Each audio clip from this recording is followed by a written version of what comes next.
Bonjour à tous et bienvenue sur cette nouvelle vidéo YouTube qui sera consacrée à comment bien réaliser votre essai en club. Mais tout d'abord, si c'est la première fois que vous nous rejoignez, je me présente, je m'appelle Anthony, je suis le fondateur et directeur des académies Agi Football Camp en France et Agi Soccer Academy au Canada. Notre objectif principal est de perfectionner des athlètes, donc joueurs et joueuses de 16 à 22 ans issus du monde entier qui ont pour objectif soit de débuter une carrière, soit d'aller en université américaine avec l'obtention de bourses d'études. Mais sans plus attendre, passons au propos de cette vidéo qui est comment réaliser correctement votre essai en club et mettre toutes les chances de votre côté pour décrocher l'opportunité de rejoindre celui-ci.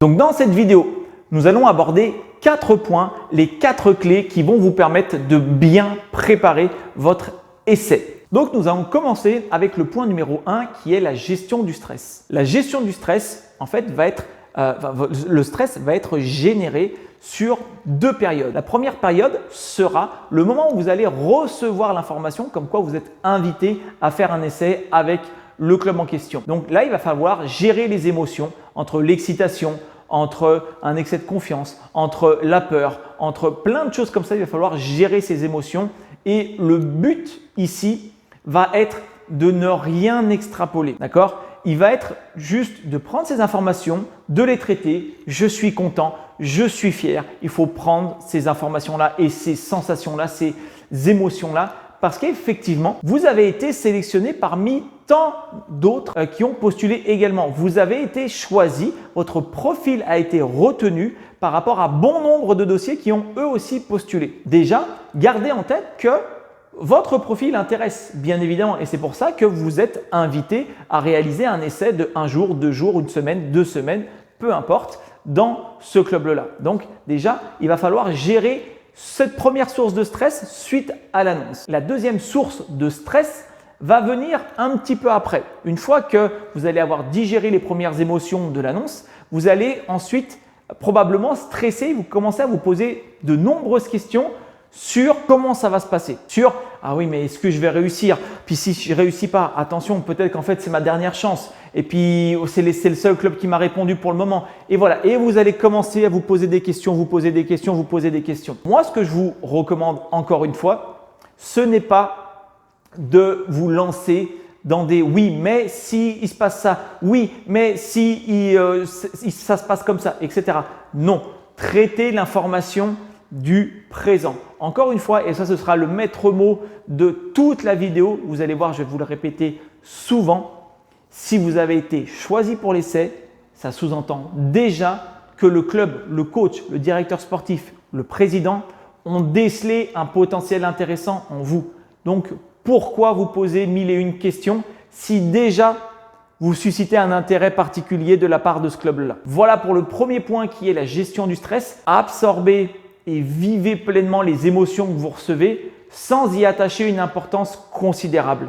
Il faut savoir accueillir ce qui arrive et au bout d'un moment s'en détacher. Maintenant, le point numéro 2 va être comment gérer votre préparation à l'essai. Encore une fois, pour discuter avec bon nombre de sportifs, beaucoup me posent la question en disant comment je peux me préparer au mieux pour l'essai. Eh bien, je vous dirais que la meilleure réponse est de ne rien changer à votre routine. Encore une fois, je reviens sur ce même point. Si vous êtes invité, c'est que les coachs, directeurs, etc. ont décelé un potentiel chez vous. Et s'ils ont décelé ce potentiel et certaines capacités chez vous, ça sous-entend que ce que vous faites actuellement est intéressant et ils veulent en voir plus. Donc, si vous commencez à vouloir changer votre routine de préparation, d'entraînement, si vous commencez à dire « Ouh là là, mais il faut que je m'entraîne 3 fois plus qu'avant », attention à ça. Ce serait presque la pire des choses à faire. Pourquoi ? En voulant changer, en voulant faire plus, en voulant faire un petit peu mieux sur un temps relativement court, parce que généralement vous ne recevez pas la demande d'invitation, la lettre d'invitation pour l'essai 1 an à l'avance, d'accord ? Vous le recevez des fois 1 semaine ou 2 semaines à l'avance. Eh bien, il ne faut pas changer ses habitudes sur cette courte période. Pourquoi ? Parce que ce qui va se passer, c'est que votre corps va emmagasiner une nouvelle routine et peut-être vous allez être en surcharge d'entraînement, en surcharge de travail, ou vous allez vous dire « Oula, attention, maintenant il faut que je fasse attention à ce que je mange, à ce que je bois », alors que ce n'était pas forcément le cas avant et vous allez mettre encore une fois un nouveau fonctionnement. Et aujourd'hui, le club, s'il vous retient pour des essais, c'est parce qu'il pense que dans l'état de forme dans lequel vous êtes, ou en tout cas les capacités que vous présentez, sont intéressantes pour l'équipe. Donc, restez comme ça. Ne changez rien. N'allez pas faire 4 fois plus d'entraînement. N'allez pas manger des choses que vous n'avez pas l'habitude de manger. Parce que vous allez en fait dérégler votre fonctionnement qui aujourd'hui vous a amené au niveau de vous ouvrir les portes pour cet essai. Donc, mon conseil ici sur comment vous préparer pour aller et réussir votre essai, c'est de ne rien changer. Le point numéro 3 de cette vidéo sera la qualité de l'adaptation. Aujourd'hui, on parle d'essai. On parle qu'un club souhaite vous voir en essai pour vous proposer quelque chose par la suite. Mais est-ce que ce club fait partie de votre pays? Est-ce que ce club fait même partie du même village, de la même région où vous êtes? Ou ce club peut être totalement dans un autre pays, dans un autre continent, avec une autre culture. Et là, votre faculté d'adaptation sera hyper importante. Je m'explique. Un joueur européen aujourd'hui qui reçoit l'opportunité d'aller faire un essai dans un club sud-américain, eh bien, ne serait-ce que par ce qu'on connaît de la télé, il n'y a pas besoin d'être un spécialiste, mais de ce qu'on sait sur le plan culturel et de ce qu'on voit à la télé, on se rend compte que le jeu européen est beaucoup plus organisé et structuré que le jeu sud-américain qui est beaucoup plus basé sur la technique, sur des petites passes, sur de la technique individuelle. Et donc, si vous allez là-bas, eh bien, il faudra être au fait de ça. Il ne faut pas arriver un peu avec vos gros sabots en disant « oui, moi je suis européen, moi je suis africain, moi je suis asiatique, moi peu importe et je vais jouer à ma manière parce que c'est ma manière la meilleure ». Non, il va falloir avoir une certaine prise de conscience qui vont dire « ok, là je vais dans un environnement que je ne connais pas, je vais dans un environnement qui est différent du mien, il va falloir que je m'adapte ». Oui, il va falloir vous adapter, mais en mettant le curseur à un certain degré. Il ne faut pas vous adapter en dénaturant complètement votre jeu. Encore une fois, si le club vous invite, c'est parce qu'il décèle en vous des capacités qu'il trouve intéressantes. Comme le point numéro 2, vous commencez à changer toute votre préparation et même votre manière de jouer, et bien en fait, le club ne va pas vous reconnaître. Et les caractéristiques pour lesquelles ils vous ont appelé à venir à l'essai, et bien en fait, ne vont peut-être même pas apparaître pendant l'essai. Et donc, ce sera un échec malheureusement. Donc, ce qu'il faut comprendre, c'est qu'il va falloir vous adapter, il va falloir un petit peu savoir prendre des informations sur où est-ce que vous mettez les pieds, dans quel club vous mettez les pieds, quelle est un petit peu l'histoire du club parce que la dimension également humaine est très importante. Donc, vous l'aurez compris pour ce point numéro 3, il va falloir s'adapter à l'environnement, à la culture, peut-être même au décalage horaire. Si vous êtes un joueur, par exemple, africain et que vous avez un essai à faire aux États-Unis, eh bien souvent, il y aura plusieurs heures de différence par rapport au décalage horaire. Et donc, pour cela, il va falloir anticiper. Afin d'arriver dans les meilleures conditions possibles, moi, je vous propose d'arriver au moins une semaine avant votre premier jour d'essai pour récupérer, pour que votre corps récupère entièrement du voyage qui a été long, du décalage horaire, peut-être même à la nourriture qui est différente afin de vous mettre dans les meilleures dispositions. Mais encore une fois, vous l'aurez compris sur ce point numéro 3, il va falloir s'adapter sans dénaturer le joueur que vous êtes, la personne que vous êtes et votre manière de jouer. Gardez votre identité. Et enfin, le point numéro 4, qu'est-ce qu'attend le coach réellement? Qu'est-ce que souhaite un coach quand il voit un joueur à l'essai? Alors, ce qu'il faut comprendre, c'est qu'aujourd'hui, les coachs ne vont pas voir que vous à l'essai. Vous n'allez pas être le seul joueur qui va être sélectionné. Vous n'allez pas être le seul joueur qui va être invité. D'accord? Ils vont bien évidemment inviter plusieurs joueurs. Ils vont bien évidemment inviter sur plusieurs périodes, je veux dire.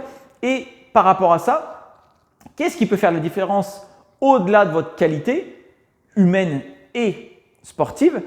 Ça va être tout simplement votre efficacité. Si vous n'êtes pas à 100% physiquement, n'est pas grave. N'est pas grave. Le coach, quand il va vous voir jouer, pour lui, il se projette. Il n'est pas en train de se dire wow, ce qu'il est en train de faire sur le terrain, c'est super bien.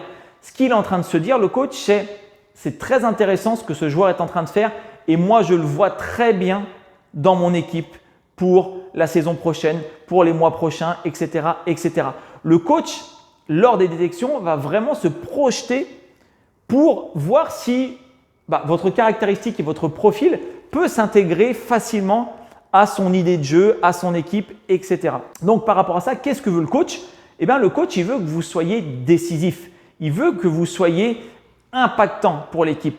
Je vous donne un exemple concret. Si vous êtes attaquant, ce que le coach attend, c'est que vous soyez en capacité de vous procurer des occasions et de ces occasions-là, que vous soyez en capacité de les convertir, donc de marquer, que vous soyez un joueur dangereux. Un joueur qui reçoit la balle et c'est bien, il fait ses petits gris-gris, qui fait le petit pont, etc. Le coach ne va pas prêter attention à ça parce que vous n'amenez rien spécifiquement à l'équipe. Et pourquoi recruter un joueur qui n'apporte rien de supplément à l'équipe? Il n'y a aucune raison de vous recruter. Donc, la différence va se faire sur votre efficacité. Même chose si vous êtes gardien de but. S'il y a 3 frappes et que vous prenez 4 buts, ça va être compliqué. D'accord? Même si, bien évidemment, tous les buts ne sont pas de la responsabilité du gardien, mais vous avez compris l'idée générale qui est que vous devez être décisif au poste où vous jouez. Voilà ce qu'attend un coach. Un coach attend que vous soyez décisif et vous apportez une plus-value à son équipe, à son effectif et aux résultats qu'il va souhaiter avoir durant toute la saison. Gardez toujours une idée très claire en tête quand vous vous posez la question « qu'est-ce que veut le coach ?» Eh bien, mettez-vous à la place du coach. Est-ce que le coach va vous proposer un contrat à vous alors qu'en fait, oui, vous êtes un joueur qui est au même niveau que les autres, c'est bien. Ou alors, il va vous proposer un contrat parce que vous êtes l'élément manquant, parce que vous êtes le joueur qui est un petit peu au-dessus, parce que vous êtes le joueur qui fait la différence. C'est ça qui va faire qu'on va vous proposer un contrat ou une opportunité. Ce n'est pas le simple fait de dire « oui, c'est un bon petit joueur ». Mais les bons petits joueurs, ils les ont dans les centres de formation. Les bons petits joueurs, ils les ont dans le club du coin. Donc, ils vont préférer fonctionner avec une géolocalisation plutôt restreinte qui va permettre de ne pas engager des frais excessifs. Parce que si vous, par exemple, je reprends mon exemple du joueur africain qui vient jouer aux États-Unis, eh bien, il va falloir le loger, il va falloir s'organiser pour les déplacements, comment il va faire pour se rendre au centre d'entraînement, comment il va faire pour venir au match. Et tout ça, c'est de la logistique, c'est du temps, mais c'est également un financement à prévoir de la part du directeur sportif, de la part du président. Donc, si vous n'amenez pas une vraie plus-value sur le terrain, eh bien, les coachs vont tout simplement dire bah voilà, il y a un joueur du quartier d'à côté qui est aussi bon que celui qu'on a vu et donc on va plutôt miser sur lui parce que comme ça, nous, on n'aura pas besoin de gérer le logement. Déjà, il habite à côté. Vous aurez compris encore une fois que qu'est-ce qui va faire que vous allez réussir votre essai va être sur ces 4 points. 1. Comment gérer le stress. 2. Votre qualité de préparation qui est ne rien changer drastiquement. 3. La qualité de l'adaptation. 4. Qu'est-ce que veut le coach? Qu'est-ce que le coach attend de moi? J'espère que cette vidéo vous aura plu et surtout va vous aider à préparer vos prochains essais. On est en pleine période de préparation pour la saison suivante et donc les clubs sont pleinement ouverts à vous recevoir en essai et pour vous proposer de certaines opportunités. C'est le moment. N'hésitez pas à me mettre dans les commentaires de cette vidéo si vous avez d'autres questions, si vous avez vécu des situations qui se rapportent à ce que je viens de vous dire. N'hésitez pas à commenter tout cela. Également, abonnez-vous à notre chaîne pour être au courant de toutes nos dernières vidéos que je publie sur cette chaîne et vous retrouverez en description de cette vidéo le premier lien qui est l'inscription gratuite à notre newsletter qui vous donnera plein d'astuces, que ce soit en vidéo ou que ce soit directement via notre newsletter de manière écrite sur comment gérer votre carrière, comment travailler certains points spécifiques et tout ça de manière totalement gratuite. Je vous remercie encore d'avoir suivi cette vidéo et moi, je vous dis à tout de suite dans les commentaires. Ciao!